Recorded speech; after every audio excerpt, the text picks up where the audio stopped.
Good evening. Buenos dias. That's the extent of my Spanish, sorry. Thank you all for coming here today. We would like to welcome you and welcome people who are joining us on live streaming as well. Today, we are taking the opportunity to have this round table, which is the third of a cycle of discussions initiated by MSF Spain, where we talk about the challenges of working in conflict settings, humanitarian medicine in conflict settings. The two previous ones, we had one in May where we talked about our work in Yemen, and a second one a couple of weeks ago on the attacks on hospitals. Both can be seen on the MSF Spain YouTube channel if you have missed them. We thank our guests, we thank you, and we thank, of course, Casa Entendida for being a good partner and for hosting us tonight. Tonight we have a few speakers from MSF and from the ICRC, and I will start by introducing myself. My name is Tamam Al-Audat. I'm a Syrian physician. I've worked as a humanitarian medical worker for the past about 17 years now, between the International Red Cross and MSF. In the past few years, I've worked in the headquarters of MSF Holland and now in MSF Switzerland in Geneva. Today, we're going to talk about how the context of insecurity affects our ability to provide humanitarian medicine. And to start with, I'd like to just give you a little incident I've been subject to about a year ago, almost exactly a year ago. You will have heard of the conflict in Yemen, and Yemen is a country that has seen several wars in the past few decades. The one we have now is probably one of the most intense and devastating to the population. I was part of a team of MSF that went to explore the possibility of implementing a new medical program. And we landed in Sana'a, the capital, and we traveled by car to a city called Ib, where there were about 1 million internally displaced people and very little health services. Yemen is a country that is known for not being very peaceful. One of the statistics that are fascinating is that there are about 2 to 3 pieces of weaponry per person in Yemen. That includes the babies, the children, the elderly, and everybody.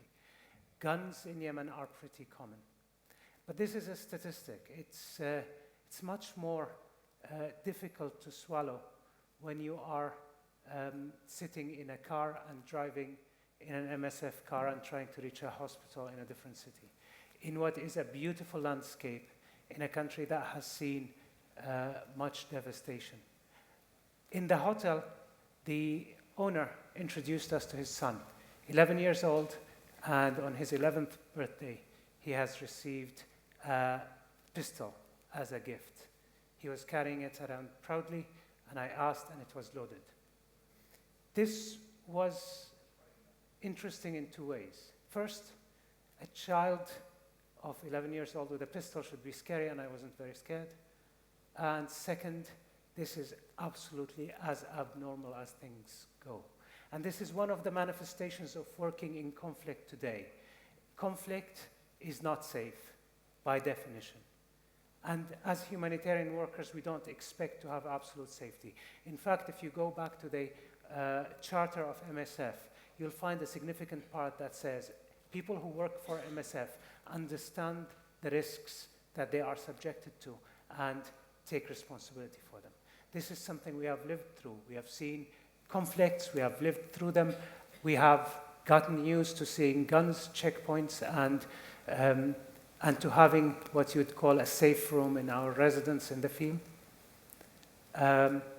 But today, what we're arguing is that the conflict is changing and the nature of risk that we are subject to and the population of a conflict are subject to is entirely different. How is the context different. I will argue that today we have seen situations in the past years where medicine itself has started being used as a weapon. The availability or inavailability, the prevention or targeting of medicine and medical facilities has started being used systematically as a weapon of war. And this is something that would have been probably unimaginable to many of us 10 years ago. We have new actors. We have actors that stopped being able to follow the customary rules of war. In our world, we, as humanitarian actors, we do not argue about the legality of waging war. We argue about the legality of actions within war. We say that you wage a war, you have a certain set of boundaries you do not cross.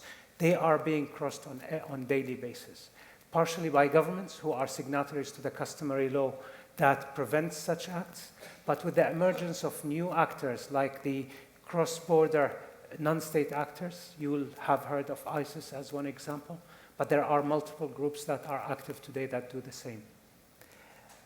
But even the fundamentals of war are changing.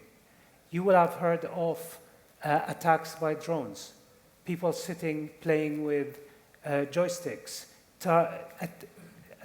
control and target morbid weapons that cannot address certain persons but address patterns of movement. They don't know who they are killing.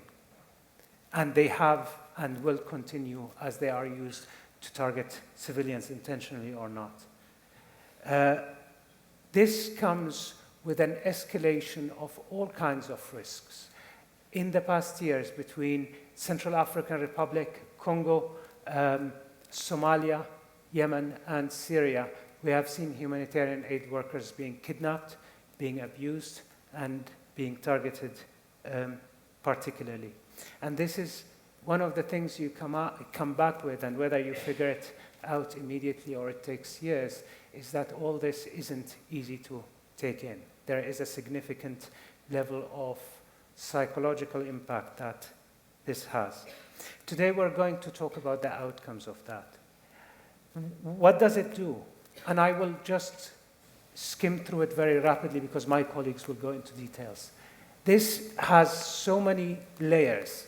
And if I want to deliver one message today from my side, is you will see on the CNN and on the news people who are trauma victims, people who have seen explosions and gunshots and so on. This is a stark and unacceptable situation, but it isn't by any means the only one. Conflicts today disable the health system, cause the normal diseases to become untreatable. People with chronic diseases that are easy to treat aren't getting treatment.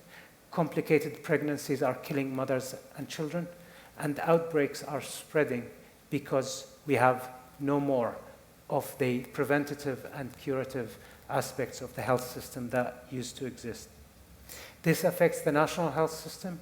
This affects the local providers, the doctors and nurses and health workers that try to continue to provide health care in conflict areas. And this affects us and other humanitarian workers. What we have to do today, again, was unthinkable a few years ago. We had intentionally and consistently in MSF said that our proximity is essential to our work. What that means is having international aid workers sit close to the patients and treat them directly rather than provide only donations from far away is critical to our identity.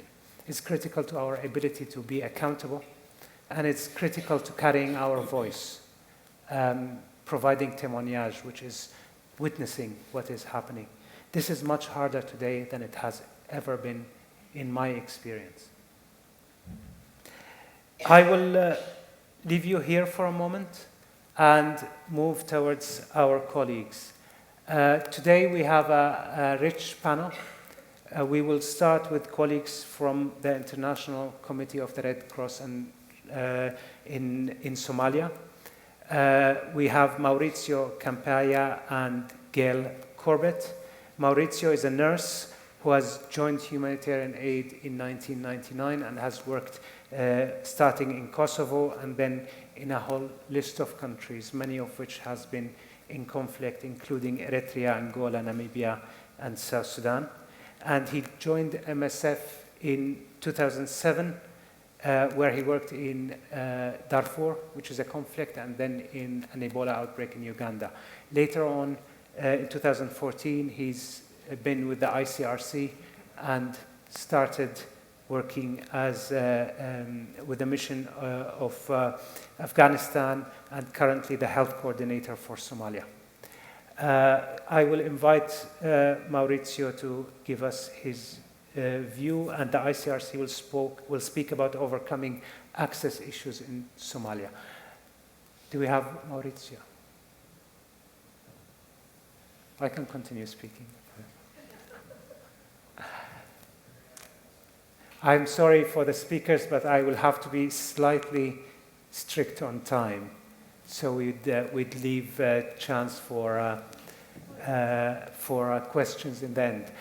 Maurizio and Gail, thank you for joining us. This is Tamam from MSF Switzerland, and we're very happy to have you. We have introduced Maurizio, and we'll give you the next 6 to 7 minutes to give us your view on access to healthcare and humanitarian aid in Somalia.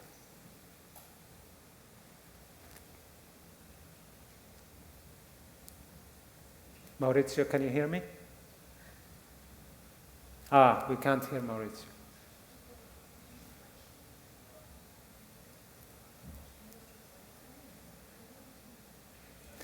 I'll take the opportunity to introduce Gail as well, just so we use the time. Gail is a nurse, I believe, from New Zealand. She's worked also in Afghanistan with the ICRC as a nurse trainer, and she's worked also in Iraq and Gaza in Palestine. And for the last 20 months, she's been the hospital program manager in Somalia.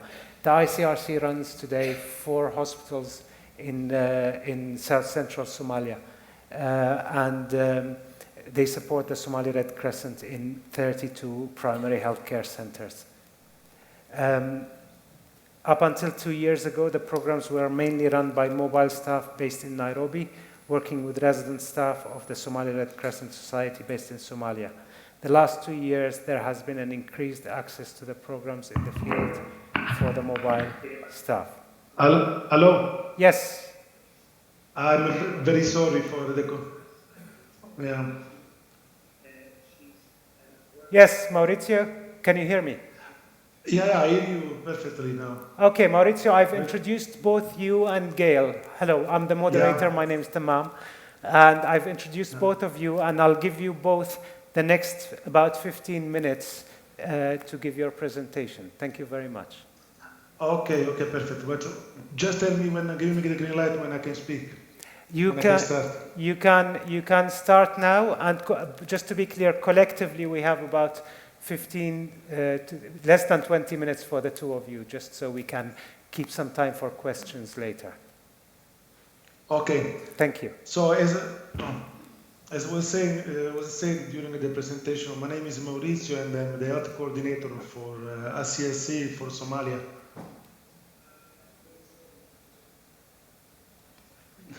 Okay, now there's some difference of times in the connection. Yes. No, but we hear you perfectly well. You can go on. Okay.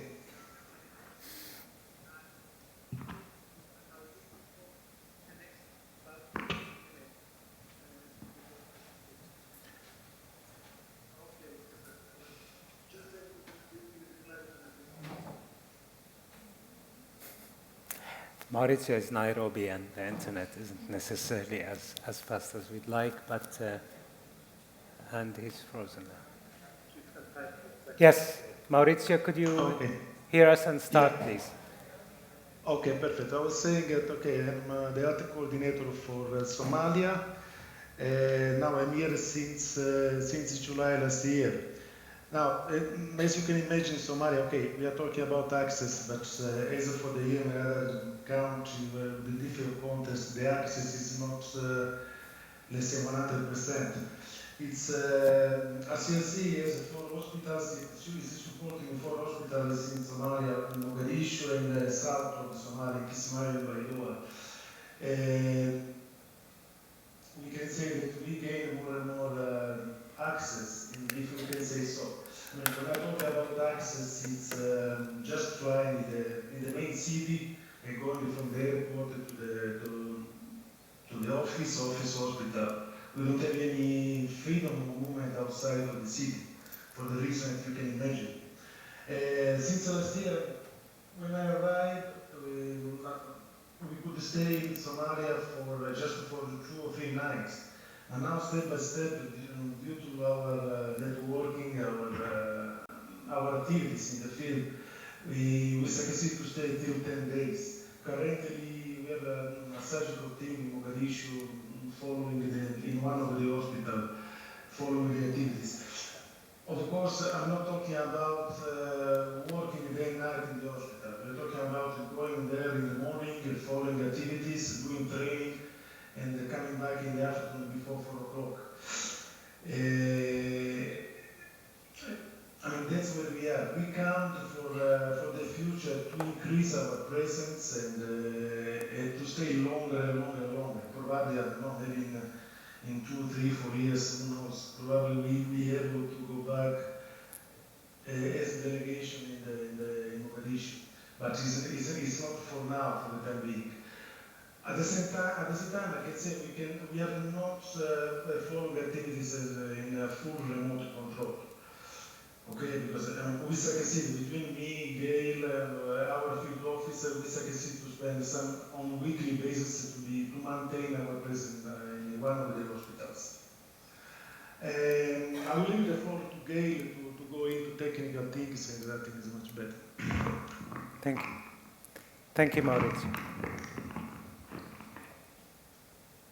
Good evening. Okay, so thank you, Maurizio. I'm Gail. I've been working with ICRC for about 7 years in various hospitals, mainly, and coming to Somalia and working in the hospitals has certainly been an experience. Having a project that's in remote control management and moving out of that has meant that the whole process is a bit of a process of discovery, and we learn more every time we go into the country about the challenges that we're facing. Or actually the challenges that the population there are facing to get healthcare. So, I mean, security for us as people living in Somalia is not obvious. We don't see fighting like there is in Yemen and Syria. It's very much a protracted conflict in Somalia. So, you know, our risk is being in the wrong place at the wrong time. But the hospitals are still getting plenty of weapon wounded, and that's sort of the population that ICRC traditionally focus on. However, the shortage of good health care in the country means that we're having to look at wider services, and that's where the primary healthcare program that ICRC support, the Somali Red Crescent to run, comes into play. But as a nurse, the challenges that I face are that you see the needs are huge. I think when we were in remote control, you sort of know the needs are there, but it's not quite so obvious. But yeah, when you're traveling to the hospitals themselves, and you can see that there's people there who are trying to hold these hospitals together, but you know, there's no budget. They're very much in survival mode. There's not a lot of strategic planning. So when we're there, we're just trying to bring these hospitals to a level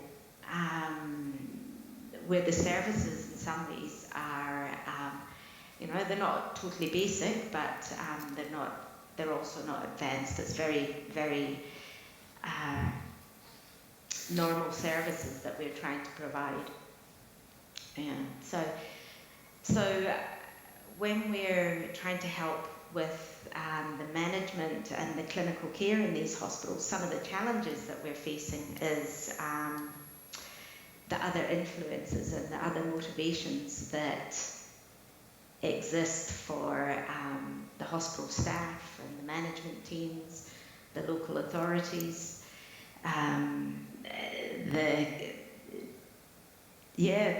dynamics are a huge part of our daily experiences when we're actually in Somalia.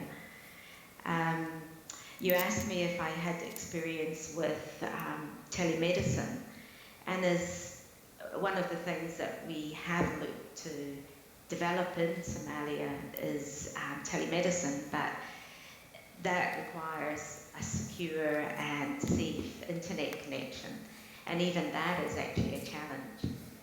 We've helped to introduce internet into all the hospitals, and it allows us to talk with the hospital management teams or even clinicians, but to have even digital transfer of photographs or x-rays or anything like that can be quite challenging. So as a reliable way every day of trying to work with the hospitals, it's not always available. So at the moment, for us, the use of the internet is more on a sort of advisory and consultation with management, and sometimes the doctors between themselves talking about cases.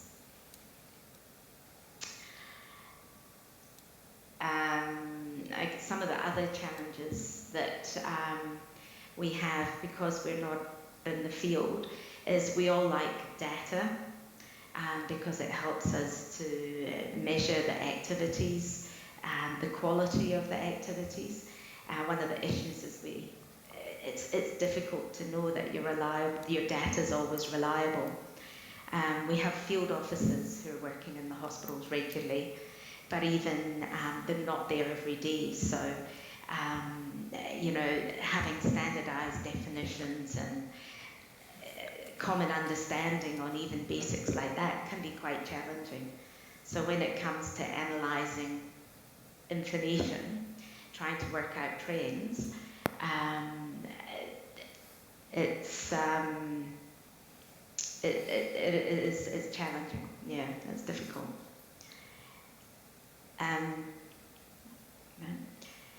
So travelling into Somalia for us as mobile staff, you don't feel immediate threats or anything like that, but we have a very wide network with ICRC. We have a whole security team anywhere where we're going who are preparing the ground when we're travelling. When we're in the hospital, we have a security team with us all the time. And this is something that has always been addressed, the risks of being in these places. And so far, over the last 2 years, as Maurizio was saying, it's improving. But then also, it's to find yourself, to find yourself in the wrong place at the wrong moment. This one is one of the things that all of us has in mind every time we travel to Somalia. Of course, there is an assumption of risk that is for all of the people going to the countries the same. This is very interesting, Maurizio, because there is a significant difference between having an accident, as you say, finding yourself in the wrong place at the wrong time, which is largely uncontrollable. Do you have a feeling that, whether in Somalia or in your previous experiences in Afghanistan or in Iraq, in the case of Gail, that you've been targeted or have seen an increased risk that is intentional towards aid workers? No, actually, as Gail was saying, we don't have that feeling of being a target or threatened. No, we don't have that feeling. The only point for us is, as I was saying before, is to if we can, is to avoid explosion, to avoid attack to be in the middle of an attack, you know. But so far, probably thanks to our emergency response, to our activities, you know, this gaining trust by the population, by all the clans, all the people involved in the conflict. We don't have any. Let's say we don't have the feeling of being under, let's say, under the eyes of some group. And you've talked about your perception and your sense of risk when trying to visit or be around, and that of your field officers. How do you feel that the patients, the population feels about coming and accessing healthcare facilities? It's not. I mean, for the population, it's very difficult to access all the health facilities. But it's not just for. I mean, in Somalia right now, it's not just for the conflict, for the different kind of conflict. Because I mean, as probably most of you know, Somalia is having this clan clash. There's Al-Shabaab, there's also the government, there's some different stuff. But it's not just that, because now it's also the difficulties for the population is the rain season. You know, now in a part of Somalia is completely isolated because of the floods. So most of the people, they are just, you know, gathered in one camp, waiting for some help or from some assistance by the few organization currently in the field. So I say it's a daily challenge for everyone approaching a health facility. Okay, and not because they are target, because they can be stuck in one of the conflict that can happen all of a sudden. Thank you. I will allow for any questions if you have for Maurizio and Gail. Okay. Do we have anything online? No. Using the opportunity, I think what Maurizio is saying is quite interesting, because most of what we'd consider natural catastrophes, like, for example, the Horn of Africa, Somalia particularly, has seen a massive nutrition crisis in 2011 that forced many people out of Somalia into Kenya and Ethiopia. And it's essential to understand that the conflict makes coping mechanisms so fragile sometimes that what a weather phenomena could push a whole community over the edge and cause a widespread famine. And both the ICRC and MSF has worked in the camps that resulted in Ethiopia and in Kenya after the famine in 2011.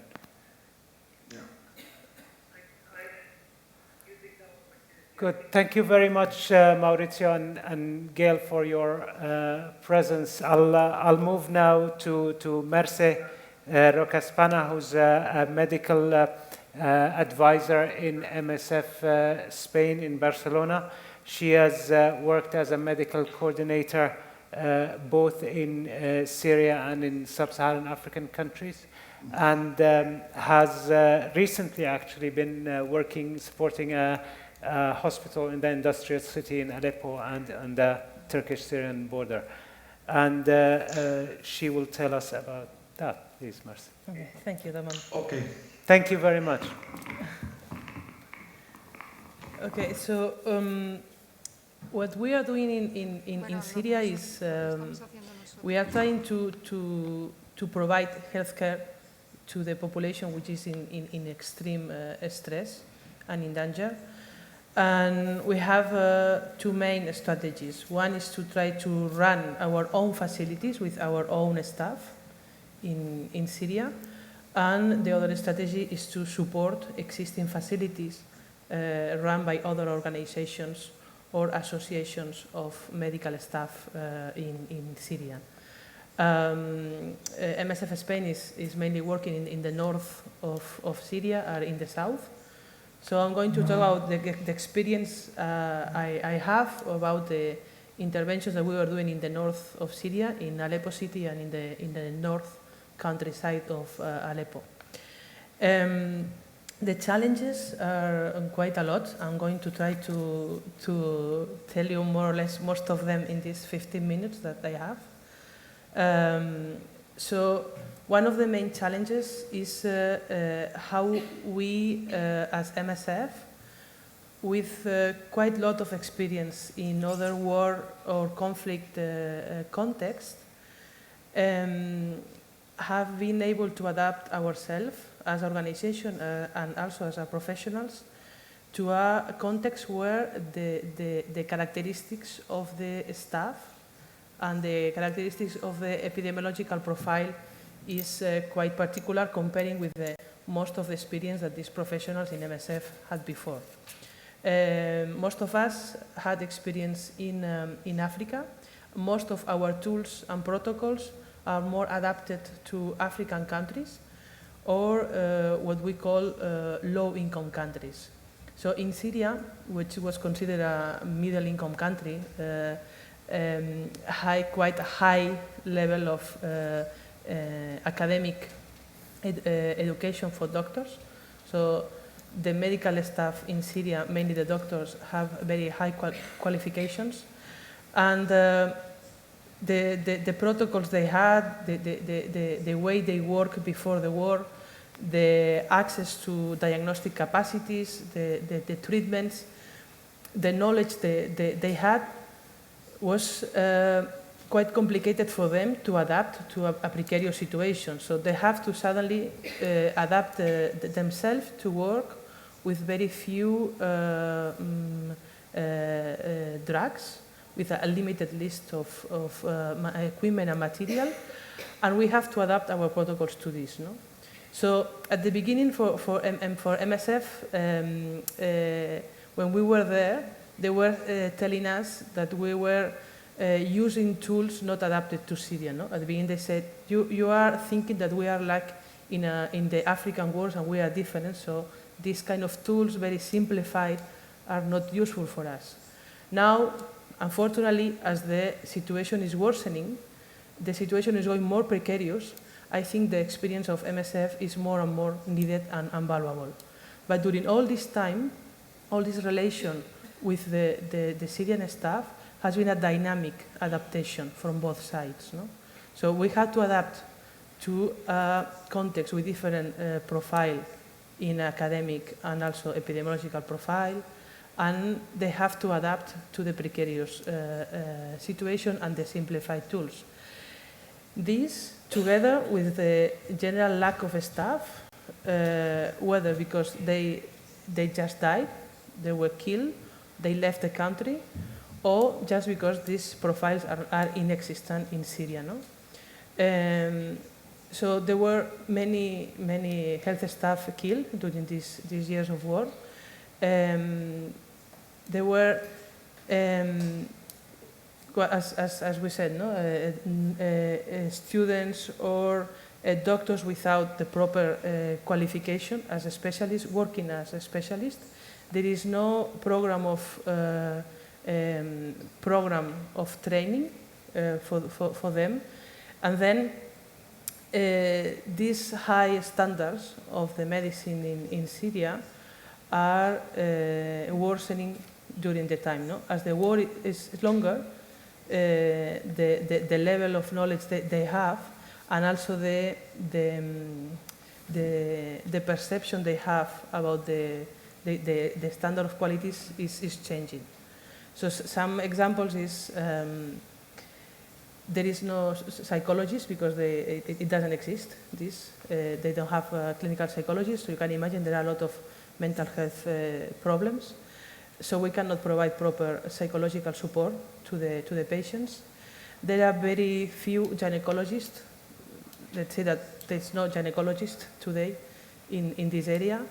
And the midwives that were just also before the war, the academic level of background of the midwives are not enough to replace today the gynecologist. So there is a big gap in this area, in the area of the reproductive health. So when we talk about the healthcare and the victims of war, we have to talk not only about the direct wounded by the attacks, but also these people, no? Mothers, pregnant, chronic patients that cannot access healthcare. Hospitals sometimes are half empty. It's not because they don't have patients, they don't have things to do. It's because they discharge the patients sooner than recommended, because they want to have place in case they receive new wounded or new patients. And also because patients don't want to stay in the hospital because they feel unsafe in the hospital, because we all know today that hospitals and medical mission in general has been targeted in this context. So this has a direct impact on the evolution of the patients. So there is no possibility to do a proper post-operative follow-up of the patients. There is no possibility to do a proper follow-up of newborns or a mother who just delivered some hours before, because they are leaving the hospital in a few hours. And we are seeing also the long-term post-surgical infections. As Gail said, there is one of the difficulties is to gather this data. So they are so busy working, doing the job, that it's quite difficult to request them to sit on the computer to write you a report on how many cases they are seeing every day and all the different characteristics.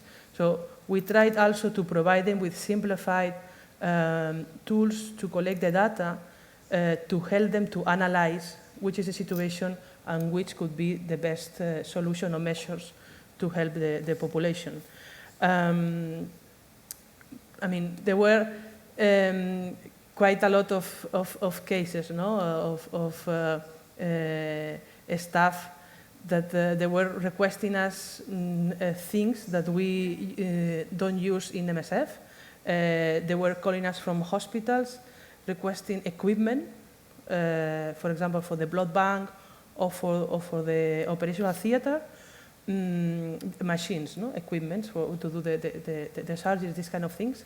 And then we didn't have proper data, how many cases you have per month, how many, which is the outcome of this, why you use this kind of equipment or this other.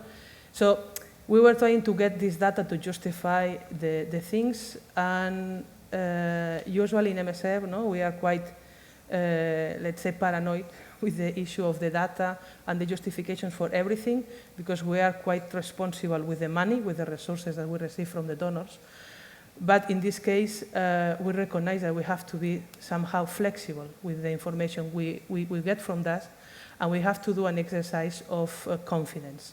So during all these years, we were able to build this confidence relation, and so we were validating products that we never bought in MSF before.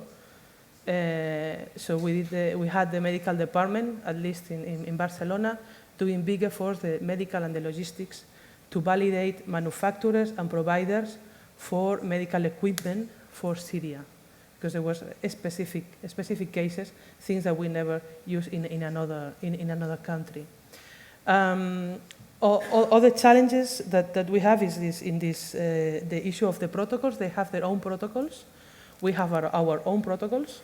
So we are supporting facilities that they are requesting a kind of drugs to use in a way that we are not totally agree, but we accept that this the way to help them. No? So we make this adaptation. So we are trying to to provide them training, mostly now, because we know that, as I said before, no, the lack of technical support that they are receiving. So we consider that they need this dialogue. No? When they request some drugs or some material that is not according to our protocols, we are trying to say if we can train them or help them giving some technical support. This was the case of when there were, for example, this adaptation of antibiotics for the post-surgical patients, or we provide them with protocols for victims of chemical weapons attack. Also, we did a specific training for cholera, because there was an outbreak in Iraq last year, and in Syria they were fearing that this outbreak of cholera could pass the border and enter in Syria. So they were quite concerned about this. We were not very much concerned about, but anyway, there was a request from them, so we tried to help them also to provide with this technical support and training. They are now, let's say, producing nurses in a very short period. They have a new nursing school that is, producing nurses every 6 months, and we try to help them with material, with mannequins, and all this kind of stuff to help them. Other things that has to be adapted, for example, is the immunization calendar for children. We know that the coverage of immunization is very low today for all children under 5 that have been born since the war started. And we were trying to recommend and to implement simplified calendars of immunization to be sure that a child is fully vaccinated as soon as possible before the child is 1 year old. And this is completely different from the national protocol in Syria, which it was in another way. No? So we had also to justify and to negotiate with them. Yeah, I mean, other things is, for example, challenges is the malnutrition. There's not a lot of malnutrition. I mean, we cannot compare this with what is happening today in Nigeria, but it's true that they have some cases of malnutrition, and some of them related with chronic condition of the children. And I remember when in 2013, when I was there the first time, a doctor called me from Aleppo, and then he told me, I have in front of me a child like the ones in the TV. I said, what do you mean? Yes, it's like a Somali child in the TV, and I don't know what to do with him. I said, oh, okay, so we have experience on this, no? So I think we can help. And then we help them how to use the diagnostic tools that we have, and the therapy that we use in MSF and in other agencies that they never had these cases before. No? So today the situation is different, because when we were preparing Aleppo for this siege that is suffering now, at the beginning of this year, we had meetings with all different actors and NGOs working in Syria, most of them small Syrian NGOs or associations. One of the things in the list was malnutrition products, no? to treat these kids. So, I mean, this is the way of, I think we impact, we influence, we help them to take care of these patients. No? And we were able to provide them with more therapeutic food for this BCH situation. So other things that were quite challenging is, for example, the immediate assistance to wounded in case there is an attack. There is this strategy of double tap. That means that there is an explosion somewhere, you send a medical team, and then there is a second explosion because the target is that medical team that went to give this assistance. So Considering this was quite complicated for us to provide immediate assistance and evacuation of wounded. And then in 2014, we adapt a new strategy we call scoop and run, trying to have more patients evacuated in a safest way. But unfortunately, this, after some months, we have to cancel because the insecurity, even with this new strategy, was too high.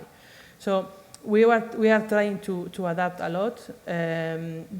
The first that they are trying to adapt to the situation is the people in Syria.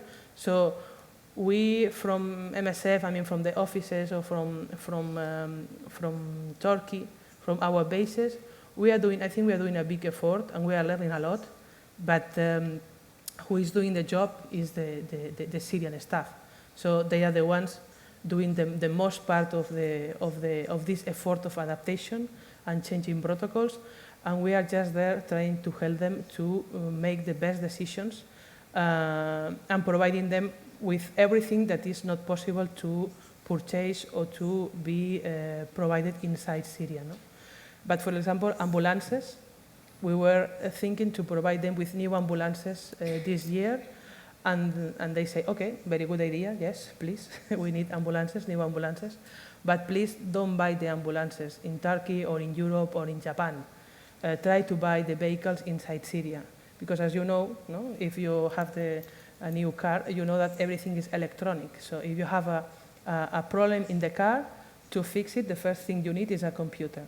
So they don't have these capacities there now. So you provide them with a very super fancy, sophisticated European or Japanese ambulance, and in 6 months this ambulance will be absolutely useless. So, you know, this kind of things that you try to do your best, but you have to listen to them. Other things that MSF changed, for example, is, well, the first was this, no? Just providing drugs and technical support from the distance. As Taman said, usually we are doing direct care, and we are there for proximity, these kind of things. But in this case, we decided that we had to do in another way. I think it has been possible, and we are doing a lot. So now is, I think, the most important part of our job in Syria is doing this, is giving this support. And then, for example, other things that we went even further in these new approaches is that we are not just providing with medicines. In some cases, we are providing also with the fuel for the generator.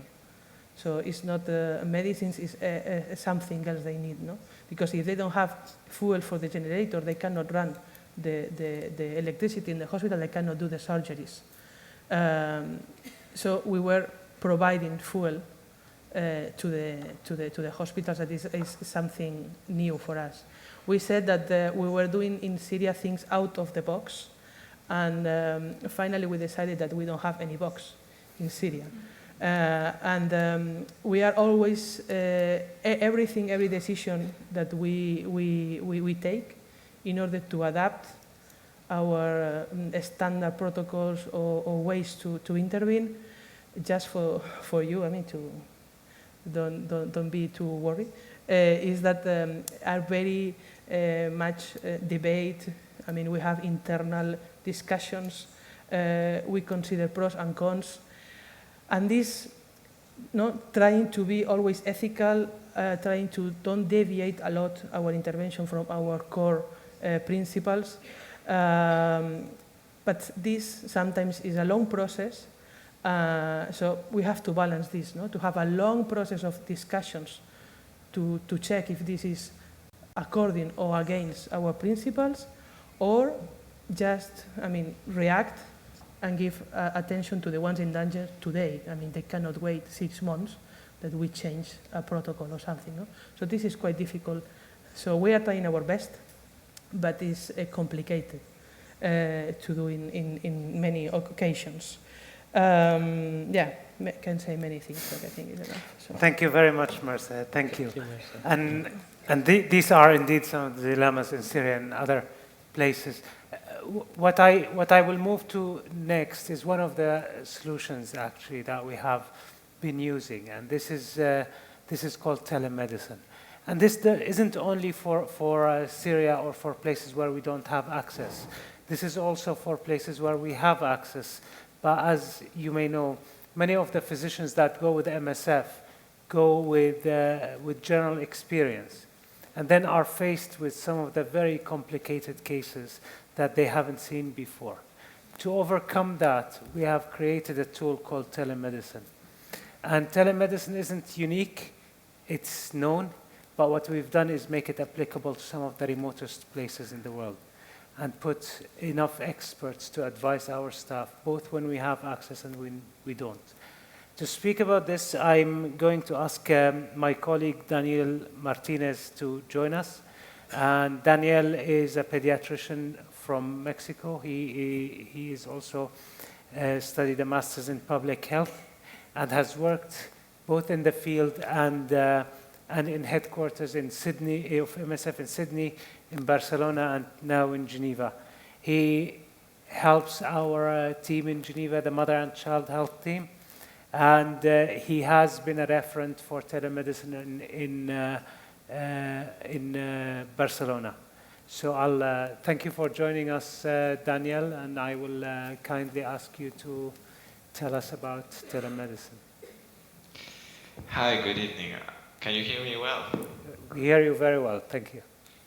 Okay, so it has been very interesting to have the setup and all the context that you have highlighted, and all that keeps to my mind is what the last part of your mention.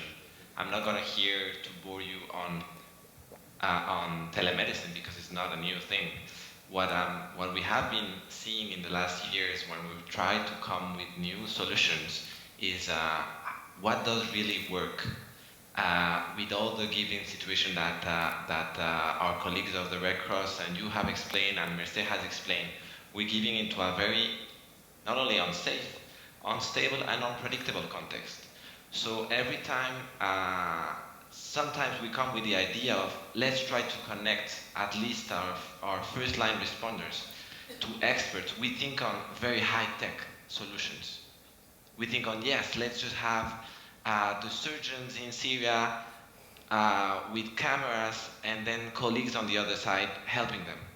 Or we think of having somebody being able to help them in the emergency room.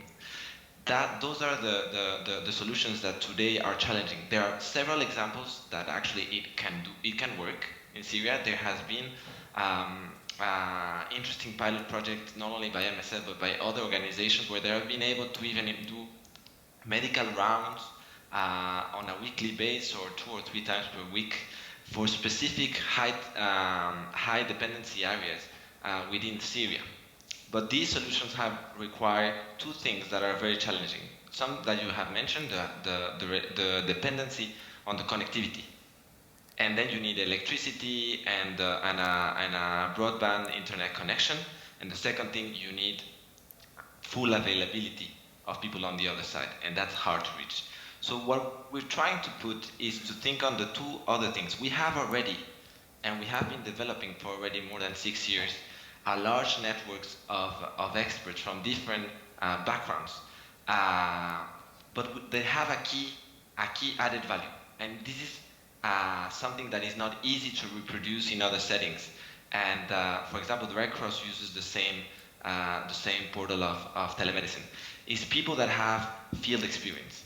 They understand the concept of resource limitation. We don't want just to have 10,000 experts that are maybe the best in the world, but they cannot adapt their answers, and they would ask a skin biopsy for every case of leprosy that arrives into the field. We require people that understand that in specific context, they need to give their best advice given the conditions of the place.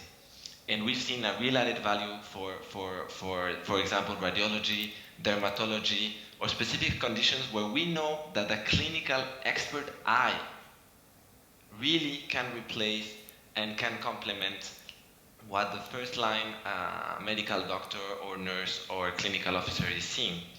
That clinical expert eye can replace many laboratory and very expensive tests.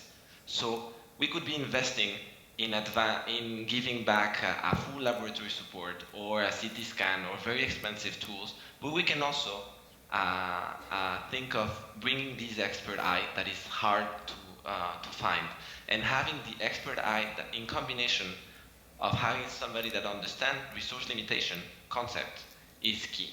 And that network, it has been very complicated to consolidate, and as you understand, it's hard to get experts in everything. So the second thing is that it needs to be a low-tech solution, something that allows all these experts to connect through a low-tech solution that can be accessible either to a mobile phone or a computer or any portal that requires minimum satellite connection, something that would barely go through some emails, and that allows that communication. And then, once the system has received the case, the system can discuss it with several experts and then channel back an appropriate response.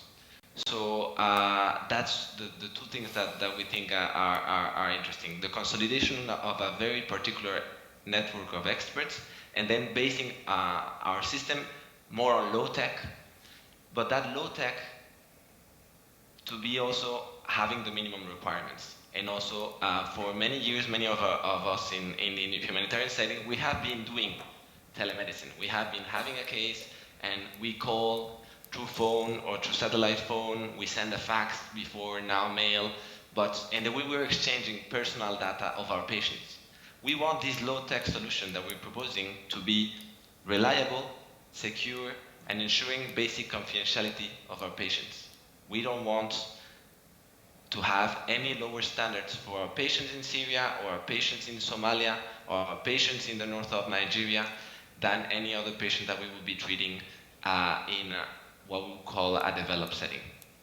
So if you have a low-tech solution that ensures you the basic guarantees and ethics of medicine, and you have that expert network that is readily available, right now we've been able to provide around less than 5 hours response to more than 4,200 cases.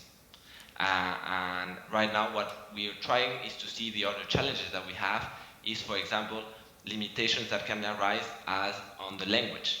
So for example, our current MSF system exists in only Spanish, French, and English, and we struggle to have a direct network that can answer to the clinician.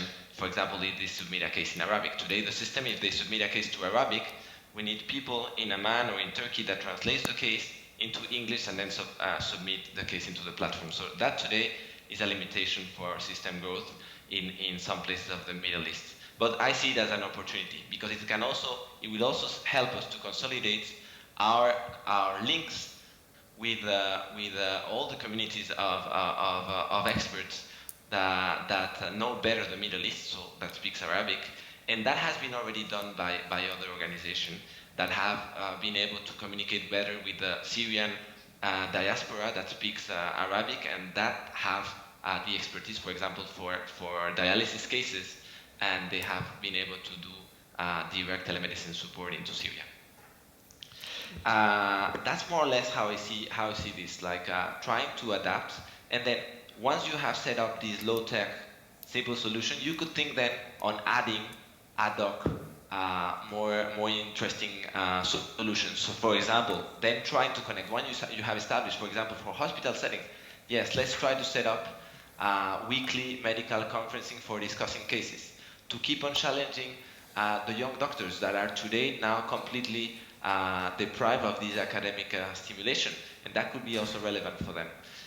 Also trying to have creating or empowering internal network communication among experts and among doctors within Syria.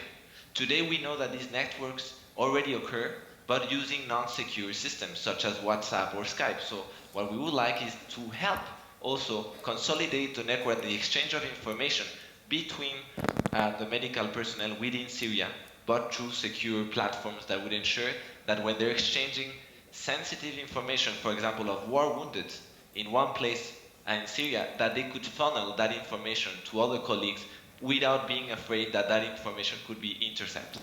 So that is also part of the type of tools that we could be providing to our colleagues in Syria or other places in conflicts.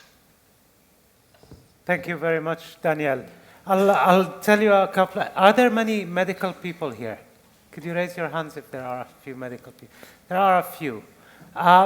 One of the things that are, I think, a dilemma in being a physician is having to reflect confidence that you know what you're talking about, and knowing that there's very little that you actually know in the bigger scheme of facing a human, a patient who needs to be diagnosed and treated as best as you can. As years pass, the amount you know, the experience that Danielle was talking about increases significantly. But there is a specific sense of horror that every time you see a patient, am I going to be able to provide the diagnosis and the treatment that person needs? And if you are here in Madrid in a hospital, the guarantee you have is your colleagues, is being able to pick the phone and call someone to help you look at it. And when you are in the field, we want to provide that backup, that sense of security that we are, as medical people, doing everything we can to every patient we have. I had that experience in Congo, in a small hospital we have. Well, it's not small, it receives 10,000 patients a month, but it's still in a small town called Bukavu in Congo. And we had a patient that we didn't know how to treat. And we ended up taking the dust off a very, very old echography machine, trying our best to take the boy had a tumor in his abdomen, and took photos with an iPhone and sent them on telemedicine. We got a diagnosis and a prognosis within hours. This is something you can't get without some backup. And the point, in my view at least, is not only the platform, but it's the people who sit behind it and give you confidence to diagnose and treat. Thank you very much, Daniel. Yes, I'm happy to be answering on the webinar some questions if they have. Any questions to Merce or Daniel? Okay. Yes, please. As you like. This question is for Merce. Yeah. Mike.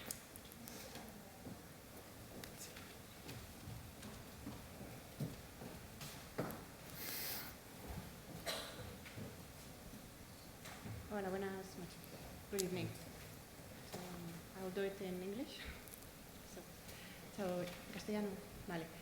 Merce, ha sido muy interesante tu exposición de cómo os habéis adaptado a las necesidades a lo largo de estos años. A mí me han surgido dos dudas como médico y que he vivido otros contextos distintos con MSF aquí en Madrid. ¿Cómo habéis tratado, cómo habéis dado seguimiento a las enfermedades chronic conditions, cardiovascular or infectious diseases? How have you followed up diabetic patients, hypertensive patients? How have you treated those patients or patients with other infectious diseases such as HIV? And another question I have is, you spoke about the medical staff and how they had to adapt to the new situation. And my question is, how did you manage the frustration that these people have had to face up to, and the stress that they must have felt when they saw that they had to adapt their protocols to situations where they really had no resources whatsoever? Bueno, pues te contesto primero a la. Well, I will first answer the second question. For our staff from MSF, they receive psychological support as they receive for other MSF missions. There's a unit in MSF that provides support both to national and international staff. But in this case, in addition to that, what we have for people in Syria, for national people, is a psychologist that has a permit. I guess he still has it to cross the border, and so he makes weekly visits. He enters the country and has meetings with them. These are volunteers, and there's also the possibility to talk to European psychologists over Skype. When we started in 2013 and we had some safety problem and we offered support to our staff, they just would reject it. There's still a great taboo in Syria with mental illnesses. This is a taboo topic. So when you have a mental problem, you're just branded as a madman, as a lunatic. So they really were embarrassed to ask for support. And then I went back in 2015, and that same staff were, well, they were very thankful, and they were asking for further support. So at least with our staff, we managed to overcome that taboo. Of course, we can do things better, but with the tools we have and the low resource availability, because there's no psychologists, they're very thin on the ground, so that's what we have. Now, in terms of chronic patients, you were asking, within the protocols of MSF, the treatment protocols of MSF, and what we have in our different catalogs, all of that was provided in our hospitals, and we also had, so there was a long list of drugs, and some of them were not even on our catalog. We also tried to make them available to the population, but it is true that some drugs that are not available. Second and third lines, certain types of insulin for some patients are not available. So a very complex topic for chronic diseases is medical emergencies, because surgical emergencies are given priority, of course, but medical emergencies are not that they're not considered to be that urgent. So some patients with medical emergencies could be in for a negative denouement. And it's interesting to see how they establish priorities in the ER as to where to start.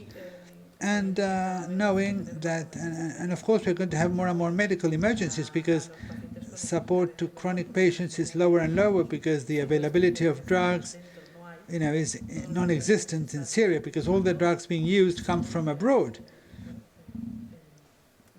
They're donated by MSF or other organizations, and so not all medical structures have drugs, and not everybody has a medical center next to their homes with people, with doctors that can provide a good diagnosis.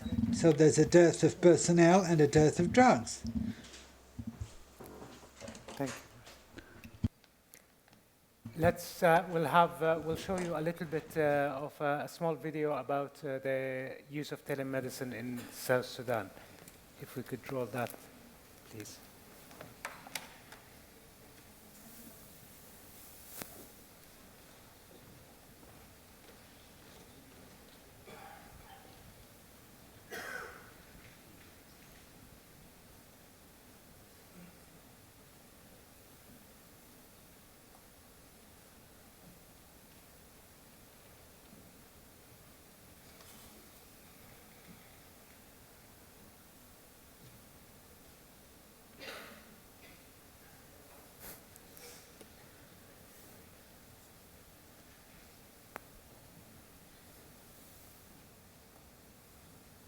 Hi, my name's Kay Hodgetts. I'm a medical doctor from New Zealand.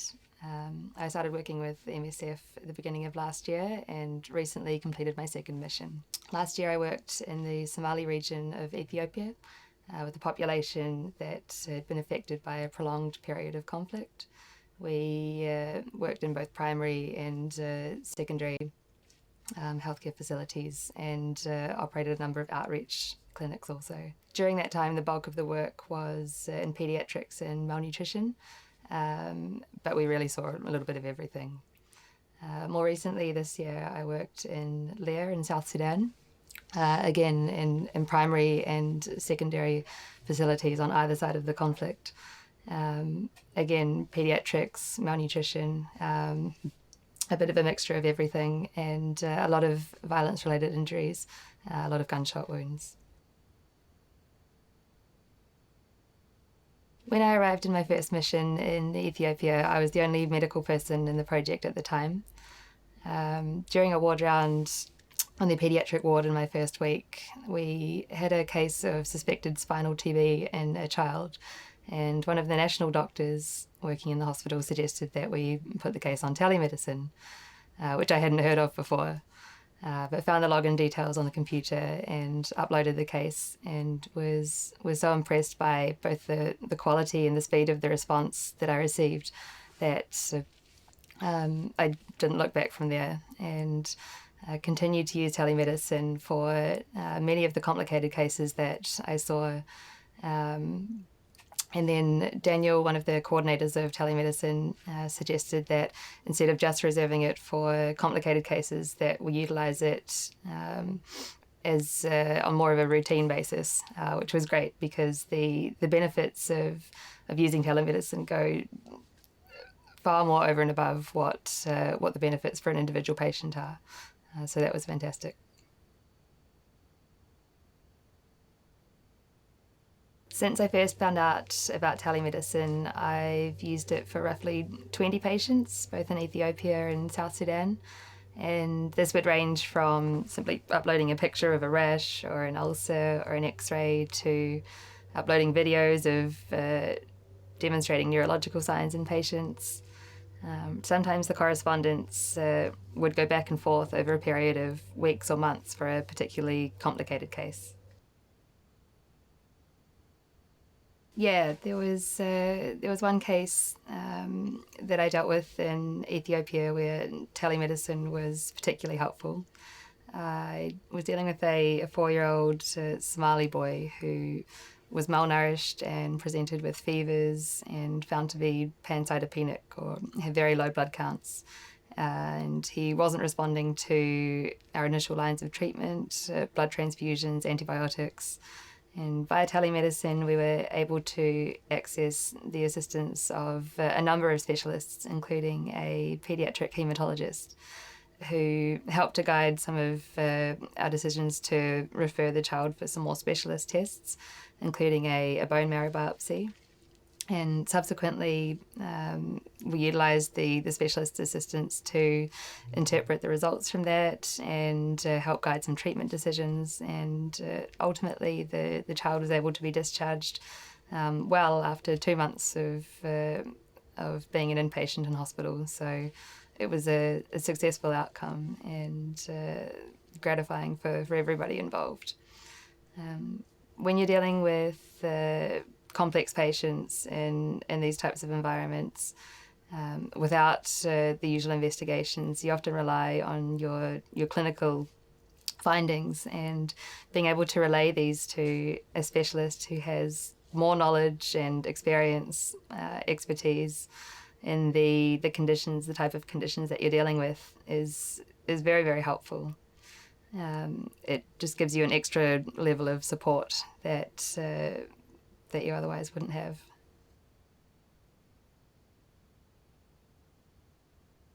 Probably the biggest advantage I found of telemedicine was that it ameliorates some of the isolation you might feel as a doctor practicing in the field, dealing with cases that are within the realm of specialties that you may not have a lot of experience in otherwise.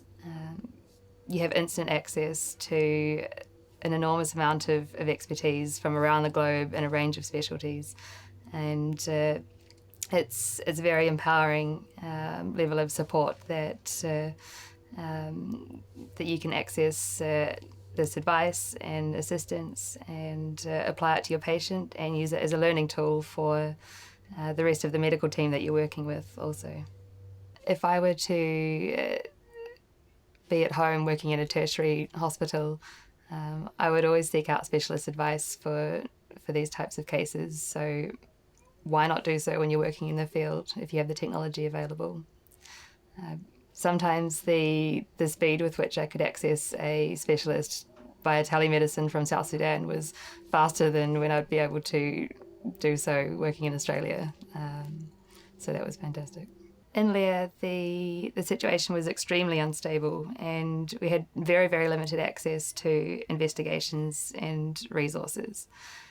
We weren't able to look things up on the internet if we'd wanted to, so being able to access telemedicine and advice from specialists in that type of setting was invaluable, really. Another advantage of the service is that when you're dealing with specialties in which you may not have a lot of experience previously, you can access advice from experts in their field, such as ophthalmology.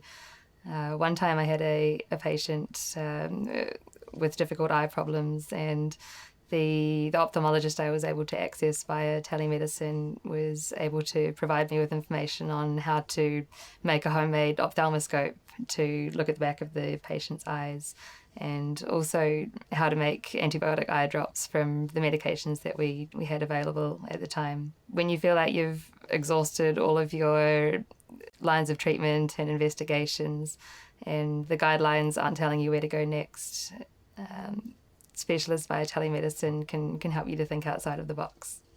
Of course, it all comes down to how you utilise the advice and apply it to the patient in front of you. But another benefit is that you can relay the learning points from the case to the national staff, the medical team on the ground. So having uploaded a case, it can become an educational tool for everybody involved, not just benefiting the patient.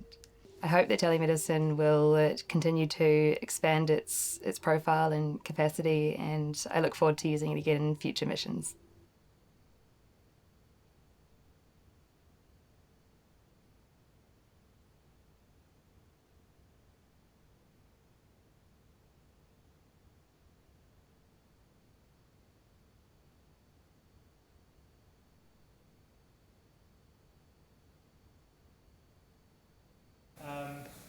I would like to, I have saved the best for last. Dr. Jean-François Saint-Sauveur is the medical director of MSF Spain. He comes from Haiti originally and has worked both in the field and in the headquarters. We would like to hear from you about organizational responsibility. Thank you. Good evening and wake up. Now, after the video, we had a kind of a dark room, so I was saying maybe some people will sleep. So at this stage, I think that I was requested to give a bit of perspective or talk about the institutional perspective from MSF. This is a huge task, okay, in which I don't think that this is something that, first of all, I myself, as the medical director for one of the operational centers, can fully answer, because MSF is a very big organization. It is an organization now which has the same age than myself, so I will not tell you. You Google, and you will find out. And that has worked in so many situations. Have done great work around the world, and particularly for the most vulnerable people that we see. The situation about which we are discussing tonight is a very complex situation. We are talking, just to put a bit of perspective, maybe for those that have not seen, a bit of propaganda, but it's not propaganda. For this article that you can find, I think, outside, changes in medical practice in Syria. And with the examples that we have been trying to give, is to let you know that the context in which we are called now to operate is becoming ever more complex. And as you have put it in the introductions, it's abnormal.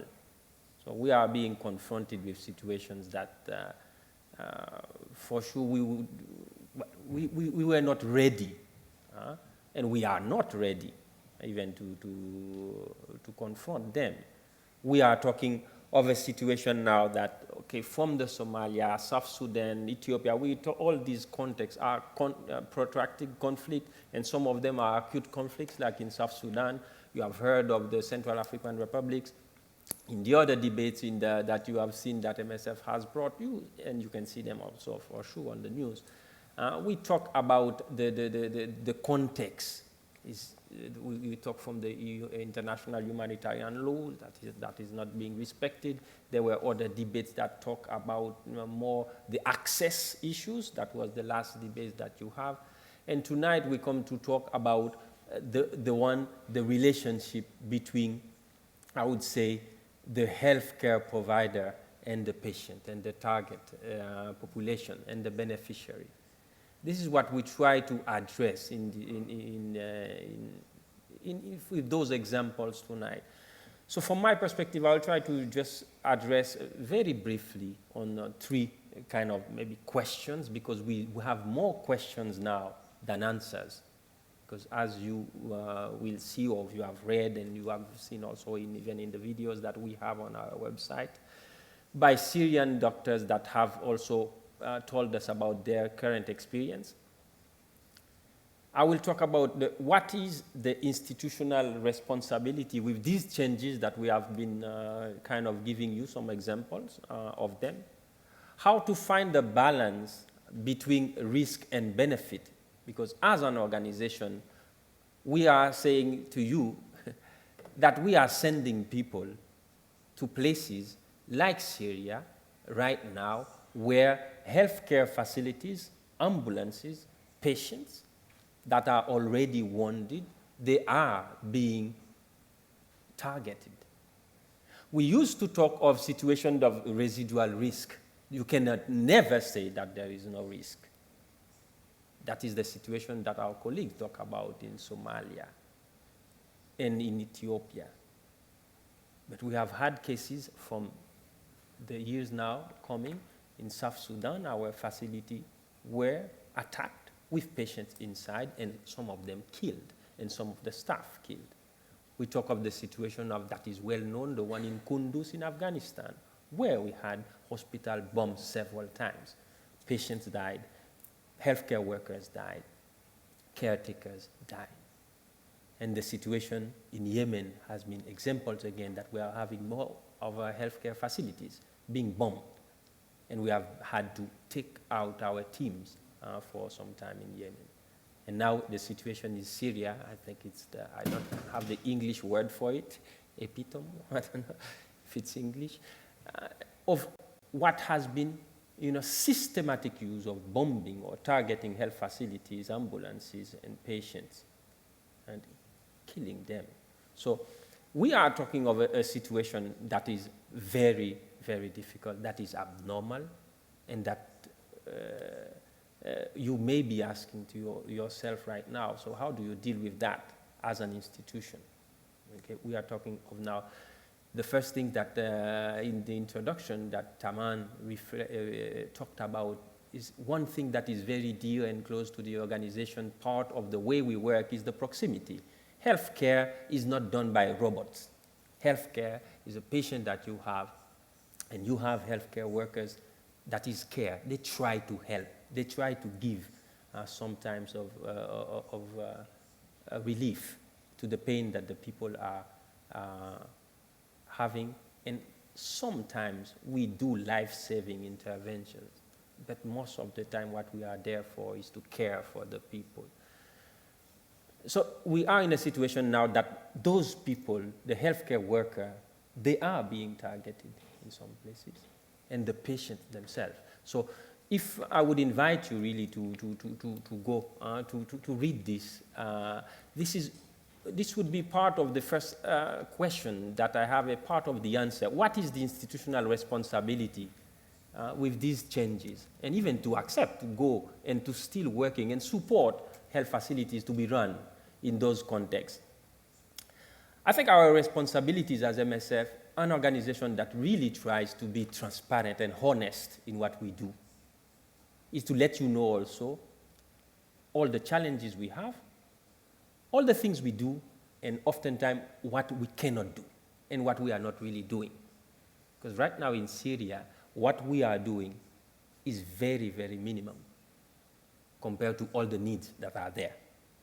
Okay? The resources that are being put there, the return that we would have if we would put it in economic terms on this investment, it can be counted in lives. You cannot put a value on it, but if you would put it in numbers, really, it is not a lot compared to all the calamities that is passing in this country. So first and foremost, as an institution, we come to you not tonight to say all the good things we've done. We won the Nobel Peace Prize in 1999 that we should return, because so many other people that have won it,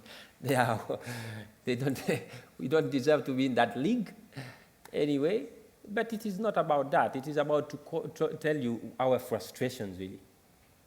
It is more about that right now. We have more questions than answers.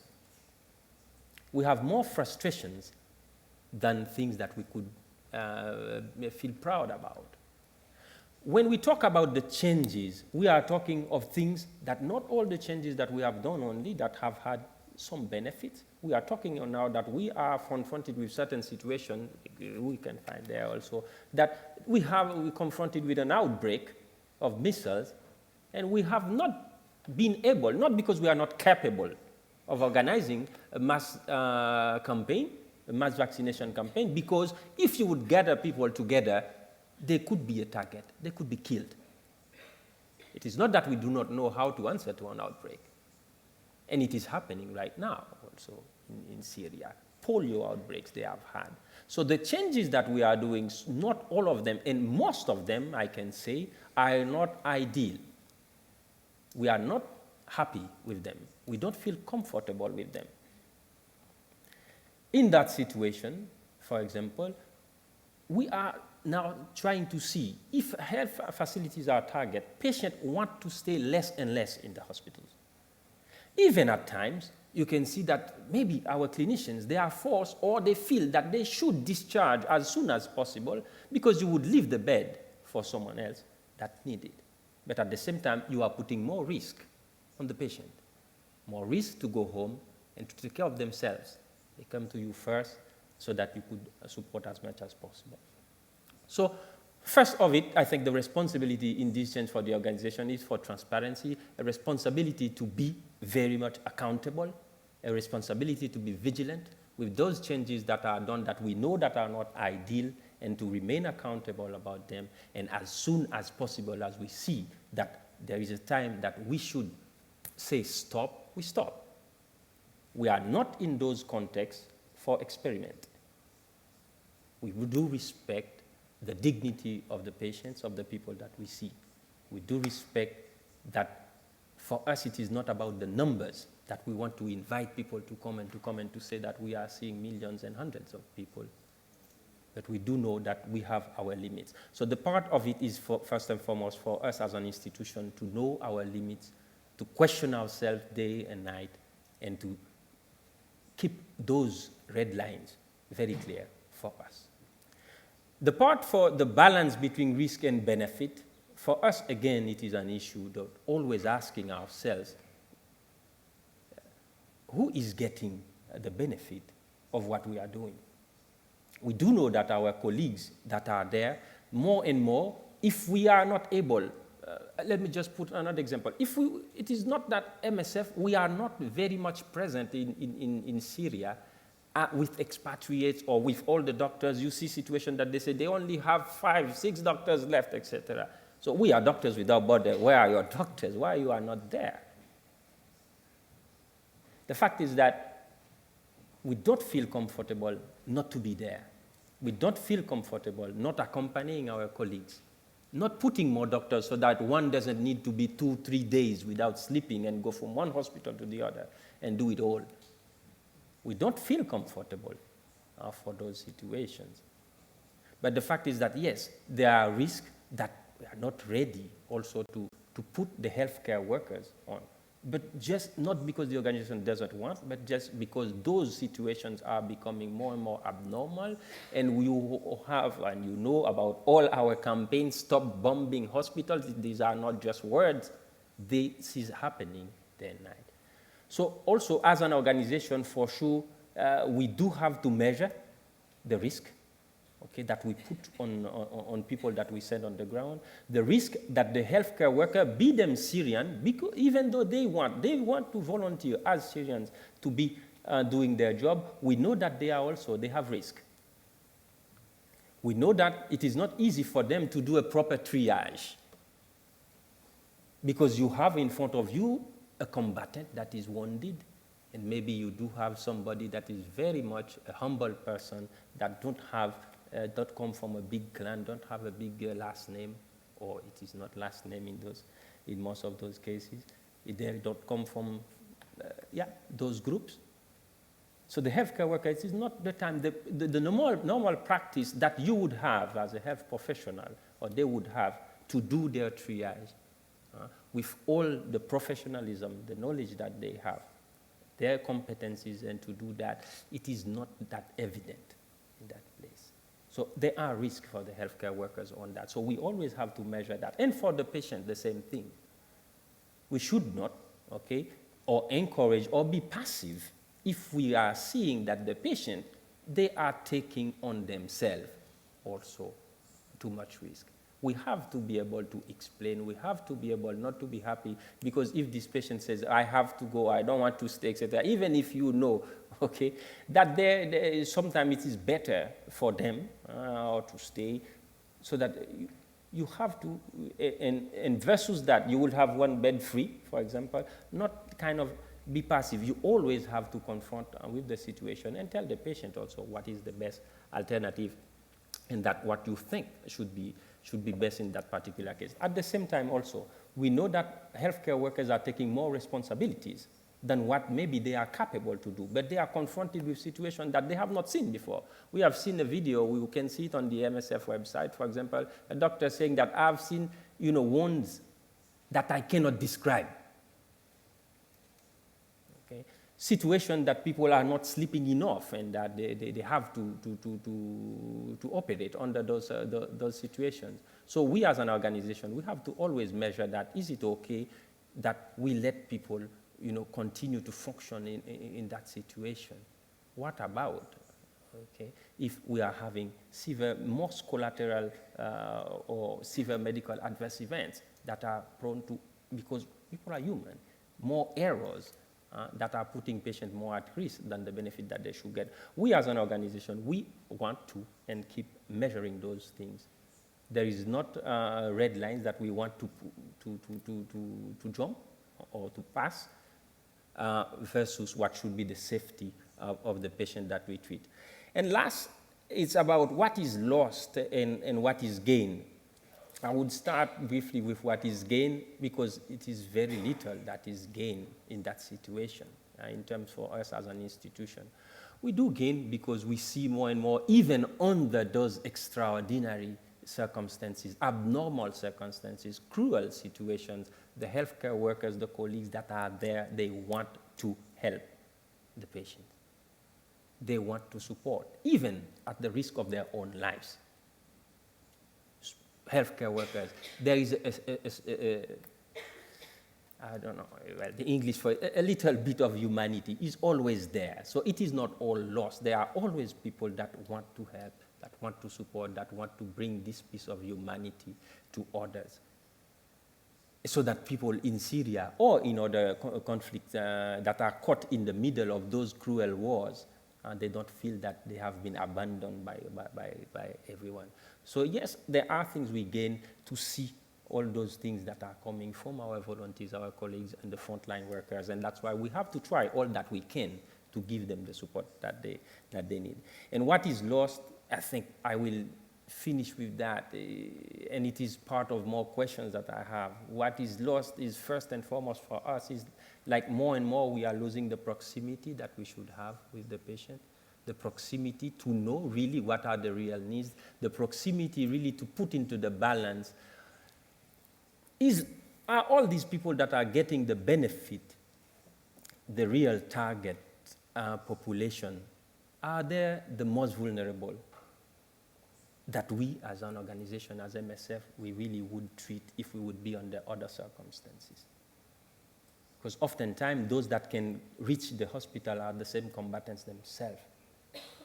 Are we helping more combatants to survive than really addressing the needs of the most vulnerable that are caught in the middle of those wars? Are we more doing for the bleeding that we can see than for the bleeding inside? Are we more focusing only on the trauma that is more evident than all those that really or don't have a voice or nobody care about, or just because they cannot themselves force their way through the system and get it. And to remain as an organization responsible with the resources we have, the staff that is working with us, and the patient that reach us. But as I would conclude by saying, at this stage, from an institutional perspective, I come to you very humble and very honest in that way that we have more questions than answers. We are not comfortable with what is being done, and we want to try our best. And also, we wait for your questions, but if you have ideas, you are more welcome to share them, because this is about that, and this is about MSF. We want to discuss those situations with you also, and let it start. Thank you. Thank you, Jean-François. Thank you very much.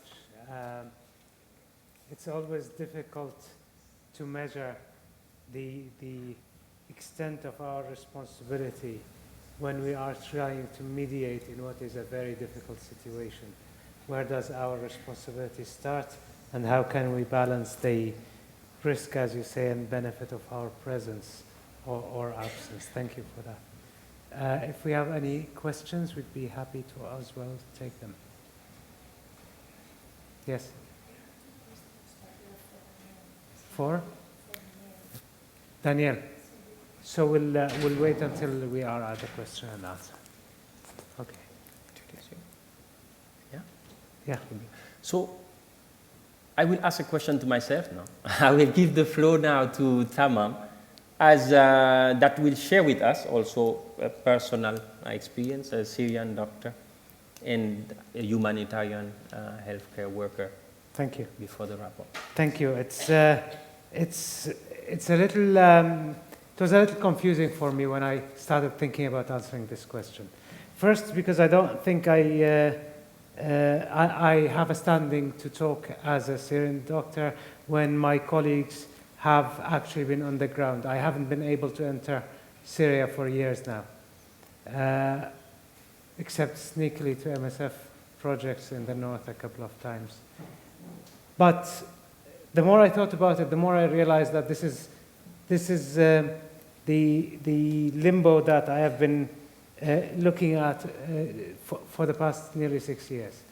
On the one hand, the reason I chose to work on humanitarian medicine is because I felt that I owe my allegiance, my loyalty to not only my town or my country, to whoever needs help, whoever I can be useful to. And I thought of myself for years as someone who doesn't get affected by national boundaries or tribal, and I come from a very tribal part of Syria, or religious or whatever allegiances. I belong to a universal value that carries that. And then once I started getting comfortable with that, the Syrian war came, and among all the things it destroyed that view that I wanted to maintain. And the reason is part of being a physician and part of being a humanitarian worker is you learn to create a professional detachment, as horrible as that sounds. You need to keep a balance of empathy and detachment so you can feel for your patients and you can at the same time not be disabled by your sense of empathy. It was hardly sustainable.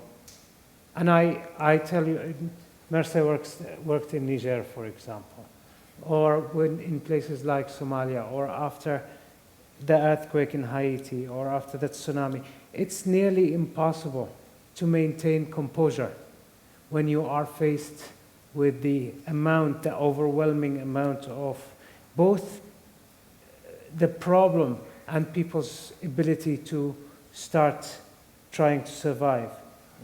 And I thought that I've seen a lot of it, that there's little that was going to shake me anymore, that I have perfected my professional detachment until the Syrian war came.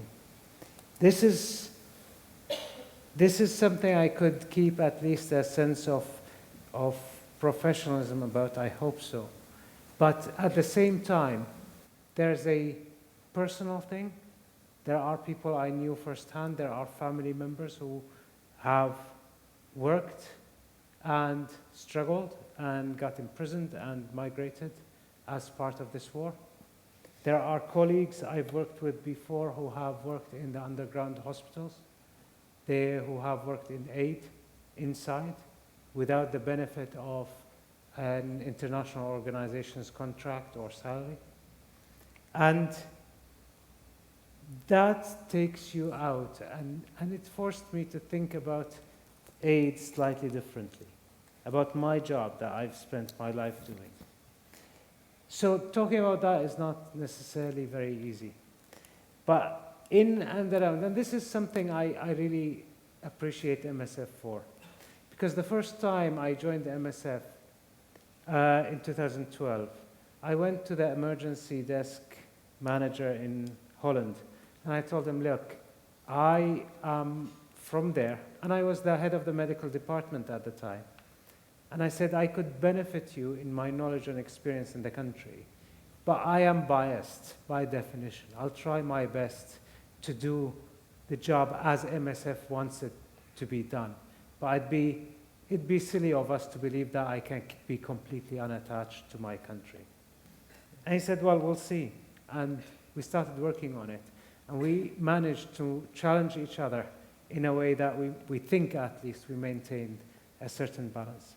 But in the meantime, I still don't feel the right to talk. So I'll give you a couple of things that have happened that I've seen firsthand.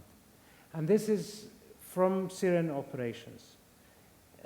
One of them was a child who's about 9 or 10, who we've seen in Turkey across the border from a family that fled. The child presented typical, and as Mercer said, the situation started collapsing to the extent that we started seeing things we see in sub-Saharan Africa, and the symptoms were clear and visible, although they were completely unusual for the population, because what we were seeing was an AIDS case in a child that was about 10 years old. And as you know, AIDS is either from mother to child or sexually transmitted or by blood transfusion, and the child hasn't had a blood transfusion. The child was most likely raped. And when we told his parents that we actually can bring medicine and initiate his treatment, they asked and we explained.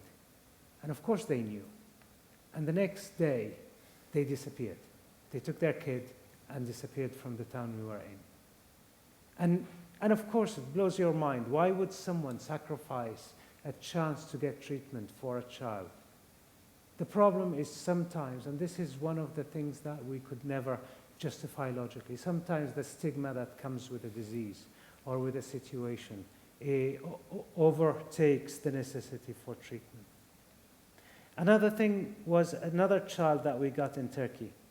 And this is one thing I like about MSF, is that we at the same time sit and talk about the global picture, but we have the ability to still be concerned about a single patient.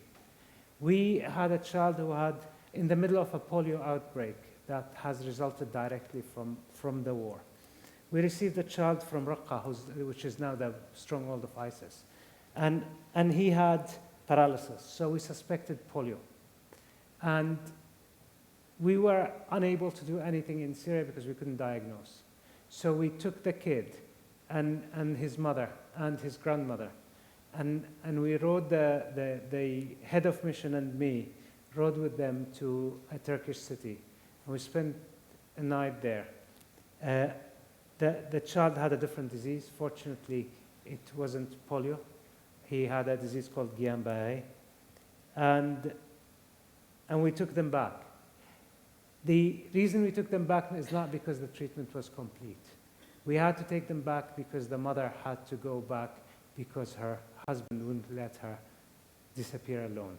Although his mother, her mother-in-law, was with her. And this is where medicine stops being medicine. You know, you can't do the white coat and the clinic and then the complete, I don't care what happens to you once you leave my clinic. This is where medicine becomes an exercise in engagement with the people you do. You have to talk her into treating the kid. You have to talk her into not losing her family. Who the hell knows what you could cause by advising something or the other? In the end of the day, we arranged for the grandmother to stay with the kid in the hospital and for the mother to go back and assert her presence. At the same time, this I mentioned was in the polio outbreak. As Jean-François mentioned, we've had several outbreaks in a country that had nearly zero infectious diseases. And the moment we talk about vaccines in Syria, I start hearing from my childhood the jingles that used to be on TV for people to go and vaccinate.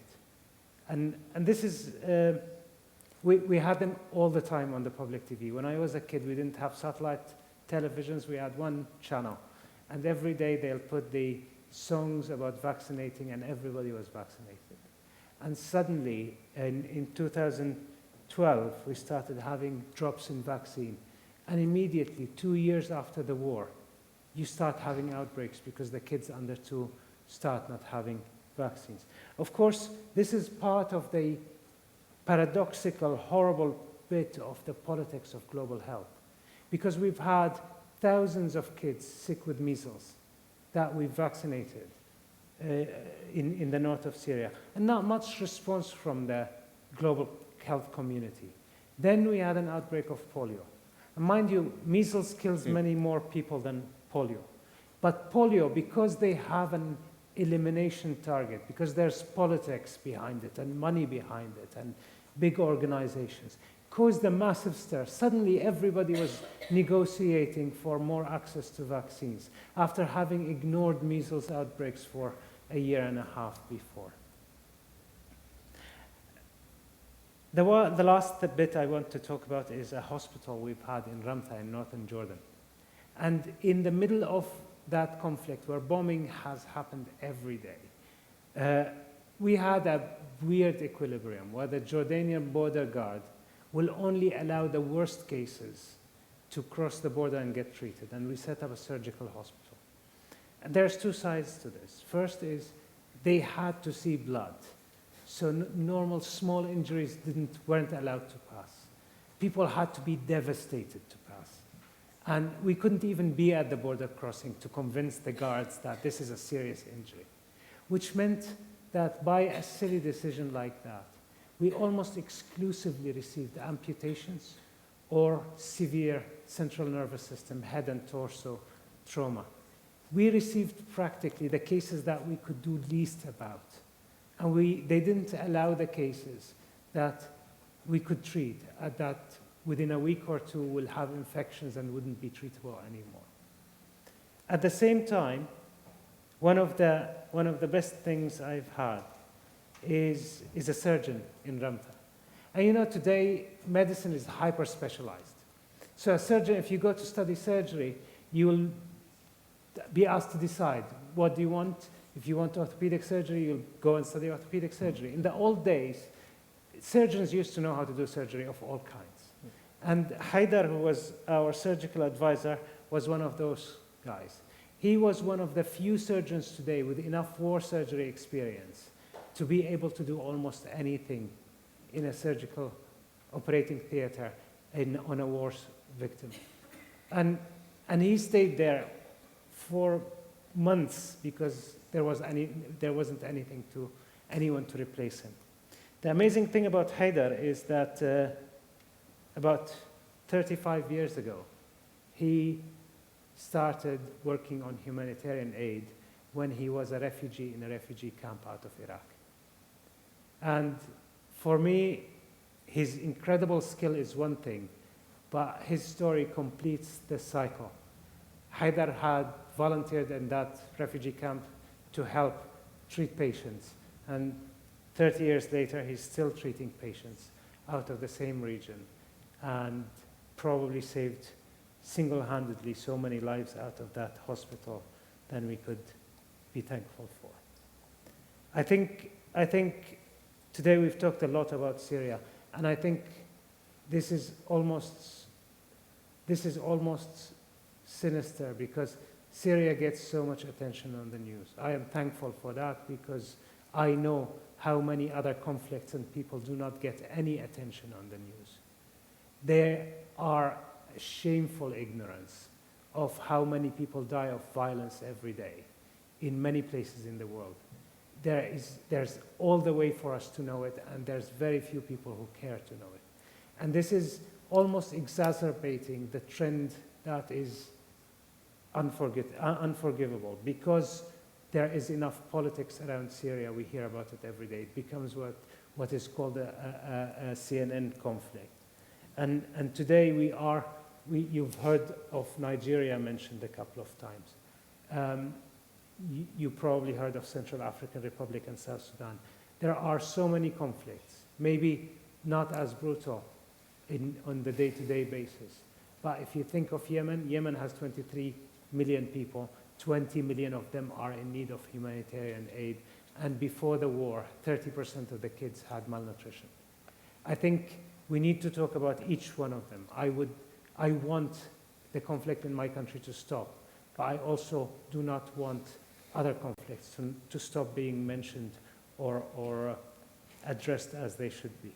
In the meantime, as Jean-Francois said, it's difficult and it's getting more difficult. And what we hope we could do is be transparent and honest about it and be able to deliver the best medicine we can in those situations. We'll open the floor for questions now. Shall we put Danielle on the line as well, because we have questions for Danielle? And Gail is here as well, so.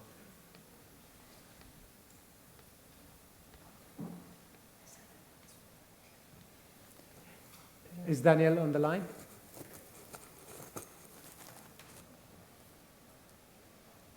Streaming. Danielle, can you hear me? No. Okay, maybe I can answer. The questions that came, that Danielle mentioned that Skype and WhatsApp are not very safe communication systems. Can you give us examples of safer alternatives?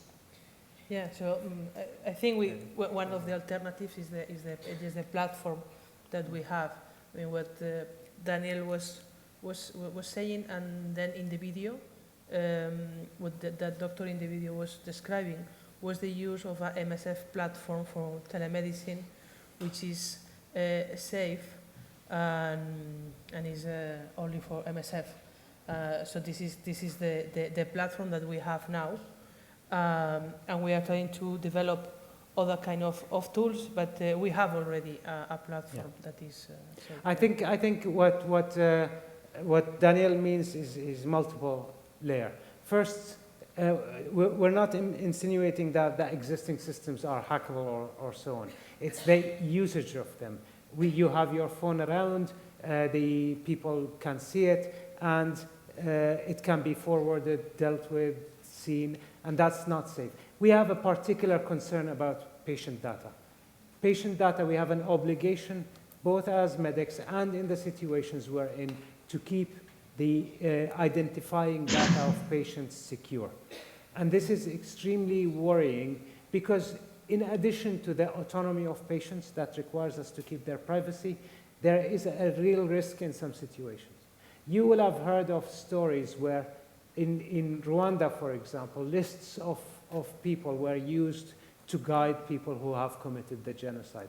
We aren't going to allow the data we collect of our patients to be harmful to them in any way or possibly be. And this is where the security of the data system becomes critical to us.